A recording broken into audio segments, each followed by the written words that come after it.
Hello, hello, everybody out there in the world. Hi, I am Vern. Welcome to Cinema Recall podcast. This is a short little bonus recap episode of some of the wonderful movies that I am seeing at the Minneapolis St. Paul International Film Festival. Here is the booklet right here. Very cool. I am just going to give you my small recaps and reviews of these features. Many of these movies have not found distribution, or at least not wide distribution. That's why I'm not showing you any clips or photos. If you go to our website, cinemarecall.net, you can read my reviews on at least four of these movies. The fifth one I'm talking about here, I have not actually written a review about it, but I will this week, along with a few other features that I'm seeing. So, very cool. I'm very grateful. I even got a cool little press badge here that has my actual name on there, and I am very extremely grateful that I got to view and see this material here. So, yes. So, the first movie that I am going to talk about briefly on here is one called Working Class Goes to Hell. And I'm just going to read to you the synopsis of what it says here, okay? So, here we go. After losing their loved ones, jobs, and dignity to a tragic factory fire and corrupt what the hell, privatization, a group of ex-workers seek hope and justice in the supernatural. Gloomy, violent, fierce, and funny, Working Class Goes to Hell is like nothing you've seen before. Yeah, so this feature, which which stars Tamara Kernuvak, Leon Luvick. Okay, I'm not going to be good at pronouncing these names here, folks. I apologize immensely about that. Yeah, so this one here is directed by. Okay, I'm not pronouncing that name either because I am going to get flayed for being insensitive. But this feature is about these workers. They get laid off, and then they want to try to reach out to supernatural people, and dark forces come in to help get revenge. This would be good if it had the revenge angle to it. I wish this movie. I wanted there to be more of the worker's life before things go from bad to worse, because things do get dark. And I understand they got laid off, they have a severance package, but in this movie it feels like a week has gone by and already there are workers who are engaging in drug deals. One worker is considering prostitution, and I'm like, it's only been like a week, right? Did your money all run out that fast? There was no sense of time passing in this, that I wanted there to be a little bit more. Like, I want there to be more of the characters' lives. I want to get more into what they are as people, because many of these workers are friends, and I wanted to see them help each other out. One of the workers gets a job at a bar, and it seems like in this movie, only like I said before, a week passed, and already she has to go to prostitution. Someone does drugs, and they do these seances to bring out the dead, and I guess they're using these seances to bring all these dead people back up from the grave to get revenge. And I'm expecting a full blown like zombie invasion, and I don't get that at all. I don't get really any much demon possession in this. I get the message that this director is trying to say about how we should treat our workers with respect and dignity. Otherwise, bad shit's going to happen. But if this is going to be a supernatural demon zombie movie or whatnot, it needs to focus on that a little bit more. This movie has elements of the supernatural, but just not as much as I wanted there to be in this film called Working Class Goes to Hell. I was expecting like zombies and demons to like attack people and demons to possess these workers and demons to possess the assholes that fired them and all that shit. But didn't get that. Still, an alright movie. It's got a great mood to it, and I apologize immensely. If you go to our website, all the names are spelled correctly on there, and you are a lot better at pronouncing these names than I am. So I apologize immensely. I'm going to move on to our next feature, which is called Daydreamin'. And Daydreamin' is a Chinese production. And I'm going to look this up really quickly here if I can find where it is. I'm looking at my booklet, and that's telling me everything that I want to know. So where's that? All right, there's DEA. Where's my okay, Daydreamin'. Okay, here we go. Daydreamin' from this year, China. Let's see now. Zhu Tan is starting at a new school, and it's not going well.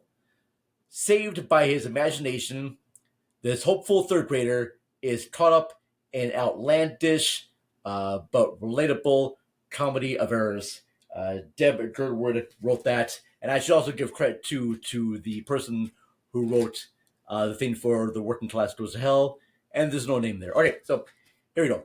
Daydreamin'. It stars Yu Hao, Li Quanding, Ma Kualam. It says the director. It doesn't give me a director's name on here. But like I said before, find the information on our website, cinemarecall.net. So this movie is about a boy who's going to school, and he doesn't have much friends, and he uses his wild imagination to get out of doing schoolwork. So he always imagines that there are like these large birds that pickpocket stuff, and that is why his homework is lost. He says that a bird picked his pocket, and they do show this large bird flashback of bird picking his pocket. And when the teacher says, "All right, you'll have a chance to retake your assignment," you start bring your paper home to have your parents sign it. He says that there's a large creature in the bathroom that likes to eat paper, and they do show a large creature eating paper. This is a very charming, cute movie. I love the practical effects. It reminds me very much of Guillermo del Toro and his creature effects. Yeah, very. It also has like kind of element of like Jim Henson a little bit in there too, which I found to be very charming. But yeah, this little boy, day in his life, and he has a crush on this girl. And every time they show this little girl, he sees her as like this beautiful sunflower with like waves around her. But the girl that he has more in common with is a girl he sees as like this ragweed and whatnot. But her and him have a lot more in common than you would think they would have. So that's very cool. Trying to think right now, this is a very cool, colorful feature. A lot of great characters. He doesn't want to do schoolwork much, so he imagines his teacher fighting this alien robot in hopes that this alien creature will come down and take her away. And they have this really cool fight outside the walls and everything. This little boy is scared to have his parents come in for a parent teacher conference. And the whole plot of the story is this little boy trying to get out of these chores, these elements, to have him be part of the parents teacher conference or whatever you want to call it. So he devised the teacher wants him to write a essay about his life and the lies he's told, and he meets a bunch of different other characters in this. It's a short feature, 90 minutes long. It's a very very well done, very well crafted, very visually pleasing, crowd pleasing movie that I enjoyed very much. Daydreaming, like I said before, go to our website. I do a much better job at writing stuff down, so go there. All right, I'm just stripped for parts. American journalism on the brinks, and it's all about news companies being bought out by hedge funds, and these hedge funds wants to buy out newspapers and control the elements that's going on there. And so this filmmaker here, if I can actually find where did I put this here? I'm looking. Okay, so Rick Goldsmith is the documentary filmmaker, and he's going to all the different news outlets and talking about how these hedge fund companies are buying out these newspapers and firing all of their best reporters, basically dwindling everything down to just a bare minimum. And it's all about how we really do need professional journalism's not journalism. We need professional journalists. So I think the message of the movie is extremely important, that it needs to be saved. Um, I just wish there was a little bit more fight to it. I want there to be kind of like a Roger and Me type documentary. When Roger Moore heard about all the factory workers being laid off at GM, he wanted to try to contact Roger, the head president of GM Motors, to have them go, hey, here's what you're doing to these workers, here's what's happening. And I kind of wanted more of that element, more of a rebellish angst. Not so much like a history of like hedge funds or even a history of newspaper. I wanted this filmmaker to kind of go after these guys a little bit more. And there was like one, I guess, scene where protesters are outside this company's headquarters, and they get stopped by the security guards, and then that's it. I want them to be like a little bit more, because if all these workers are being like laid off and this whole thing is about the death of like newspaper journalism in a way, I guess I want them to do a little bit more with it. And I understand maybe it's budget. I mean, if they do get arrested, that's going to cost money to get them out of jail. So look, I get it. It's a small term film production right there. But even though Roger and Me, that was a small money. That was a small budget movie. It got big when it got picked up by Warner Brothers and whatnot. And maybe the course of documentary filmmaking is not what it was before, and you can't really just do outlandish stuff where you do go after, I guess, a big hedge fund company. And so, yeah, but I think it's an important message to have. And I really hope this Rick Goldsmith does get like a bigger budget so he can go after these assholes a little bit more. So, yeah, that was Stripped for Parts. Yeah, American journalism on the brinks. So, like I said before, check out that review on our website, cinemarecall.net, and I'll give you links on our website about where you can go to that person's homepage and, go check out his other stuff there. Very cool. Our next feature, and this is one of the best features I've seen so far. There's two more reviews left on here, but the next one is The Movie Teller, and I'm gonna pull this up really quickly here as I look this up in my booklet, and I'm gonna sing for you while I look this up here. Okay, so The Movie Teller is from Lorna Schifrick, director, and the story is this. In the 1960s, in a drought-stricken mining town in the Chilean Atacama Desert, Maria's family can only afford one ticket to the movies. When she comes home, she performs the movie for them. Soon, everyone wants to listen to Maria's incredible movies. This movie, The Movie Teller, stars what I see here now: Bernice Bejo, Antonio de la Torre, Daniel Bruhl, Sarah Becker. So Bernice Bejo, you recognize her. She was the lead actress in The Artist, if you remember that movie. And of course, Daniel Bruhl, you recognize in Inglourious Basterds. He was the Nazi assassin that everyone was praising in that movie. Sarah Becker plays our lead character. She is the one that is reciting all these movies to tell for her family. and then everyone else in the village. And I enjoy this movie because all the movies that they show and reference, I've seen a lot of these. So when she goes to see The Apartment, the movie with Jack Lemmon and Shirley MacLaine, and she reenacts scenes from that, I'm like, yes, I have seen that before. I recognize that.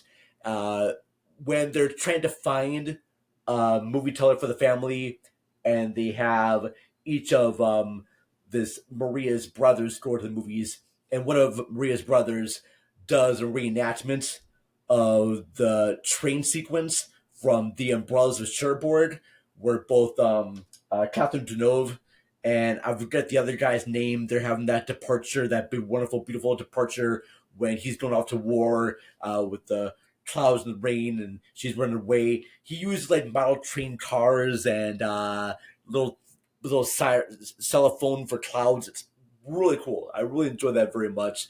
Yeah, and then later on, Maria does a reenactments of the good, the bad, and the ugly, and other movies too that I just can't think of off the top of my head right now. But very, very fun movie. Things start to go bad when, it's like in the movie. Let me go back here. So the reason why they can only afford to send just one family member is because her dad is a worker. He gets injured. He can no longer work. So they can't afford to bring the whole family to the movies like they've done before. So they get Maria to do the telling of the movies. Things are going fine for the family. But the mother, played by Bernice Bejo, is, I guess she's getting frustrated that there's no money coming into the family. She's the one that starts up a friendship with, and it looks like, I think Daniel Brühl plays someone higher up in the factory, and she straights up a relationship with him. It's unclear exactly what that relationship is, but I'm going to assume that she's sleeping with him in order to get money for the family. And when that money runs out, she goes, "All right, that's it. I'm out of here. I'm gonna go hightail it out to another place and start my life off as a dancer," leaving basically Maria, Sarah Becker character, to take care of her whole family herself. And I gotta say, Sarah Becker, really good, really, really good in this. Uh, she has a wide range. I want to see more movies with her. I thought she was absolutely incredible. And I gotta say, if you're a fan of older movies, you're gonna love this one very much. And maybe this movie, if you're not familiar with the movies that they're referencing, maybe this will get you to watch those movies. The only thing that gives us not quite the high rating as I want it to have is that there are political elements going on with that government, and with it being overtaken by dictatorship, that it feels like it's kind of shoehorned in a little bit. I wish that they put elements of that just a little bit earlier, and if they do, they don't make much reference of it because I'm only just seeing about this we call it here. I mean, obviously, all I'm seeing right now is the not so much deterioration, because her dad was working and then his injury got him to not work. It isn't like the factory closed down and they're laying people off. No, he just got injured on a job and he can no longer work. So, and now the family has to just do other things besides doing the things that they love to do as a family, but they find a way to get together. So there's a moment near the end of this movie where she does. I'm not going to give too much spoiler here, but Maria does, find her mother, and the scene after that felt like a great ending to that movie. And then when it adds in this political stuff, it would have been fine if that element was just sprinkled in just a little bit more. All right. I'm not saying it's not there, but it's just not there enough to warrant another 30 minutes because I'm like, oh, now I feel like I'm in a slightly different movie here, just slightly. If you want more of my details about this, like I said before, go to our website, cinemarecall.net, and I will give you my thoughts about that. All right, the last movie from the wonderful Minneapolis St. Paul International Film Festival that I actually just saw this like just last night of recording this, and I actually do have to look this one up because I can't really pronounce this one without actually doing so. Okay, here we go. Humanist vampire seeking consentant suicidal person. This is directed by Arena Louis Circe. And okay, I'm going to tell you the description of this. Sasha is a teenage vampire who just doesn't want to kill humans. When her aspirated parents cut off her blood supply, Sasha's life is in jeopardy. She meets Paul, a dour teenager who is eager to die to nourish his new friend. So yeah, this is actually really a very fun, very sweet movie. It reminds me so much of A Girl Who Watched Home Alone at Night, mixed in with Let the Right One In. I find, and I wish I where's some characters here. We're on here. Okay, so Sarah Montepetta, Felix Antoine Bernard, Steve Lepet. I imagine that Sarah Montepetta is the Sasha character, and I thought she was great. Reminds me very much of a young Winona Ryder in Beetlejuice. But yeah, vampire family. The little daughter just hates drinking blood, hates what does not want to kill a single human being at all. She gets very traumatized by it. She meets our dour character Paul, who is very depressed, doesn't want to live anymore, and they strike up a friendship because he wants to die. She needs to drink blood, so they form this friendship alliance, and he's I guess she wants him to make one last wish before she will drain his blood, and he wants to go after all the people that tormented him, and they do that, and things happen. It's a very kind of a sweet, dark, funny movie. I find all the cast to be really great. This is from Draft House Films, who also has made other great features. I think they did the FP. I think they released Miami Connection, if I'm not mistaken. I know they've done other releasing movies. I don't know for sure, but this may be one of the other first features that they released as well. Yeah, this was great. I will have a full review on our website, so check that out as well. All right, folks. Yeah, that's it right now. I'm sorry. I'm not doing the edits of this at all. I just come on here, just completely raw, and hope you enjoyed me talking about some of these movies from the Minneapolis St. Paul International Film Festival. Because I promised, I said I would give you a quick little bonus episode, giving you all these reviews that I have now here. So thank you very much, everyone, for watching and for listening or whatever you're doing on there. So thank you. All right. Don't forget to check out our website, cinemarecall.net. We have a Patreon page, patreon.com/cinemarecallpod.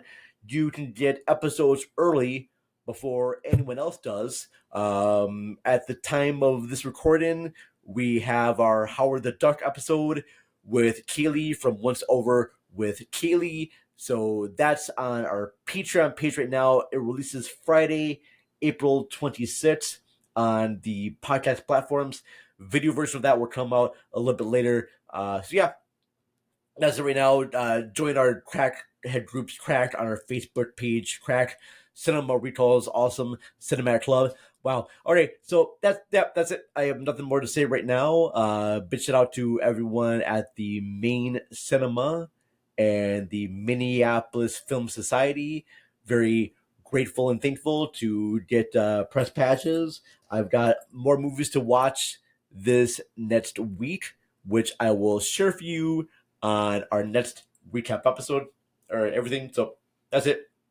Love you all. I've got nothing more to say right now. I feel like I should say something. And I know as soon as I hit stop, I am going to forget something that I should mention on here. And but if you follow us on the social medias on Twitter, we are at cinema underscore recall. Instagram, believe the same thing too, cinema underscore recall. Just type in cinema recall on your search web engines and it pulls up everything. Pulls up our YouTube and our Instagram and our Facebook and all the places you can listen to us there. So very cool. But yeah, if you want to interact with us, do that so on Twitter or on Instagram. Anyways, folks, I love you all very much. I know, damn it, I know I've written something, but that's what I do. Yeah, so love you all. Take care, and I will talk to you later. All right, bye bye, everybody.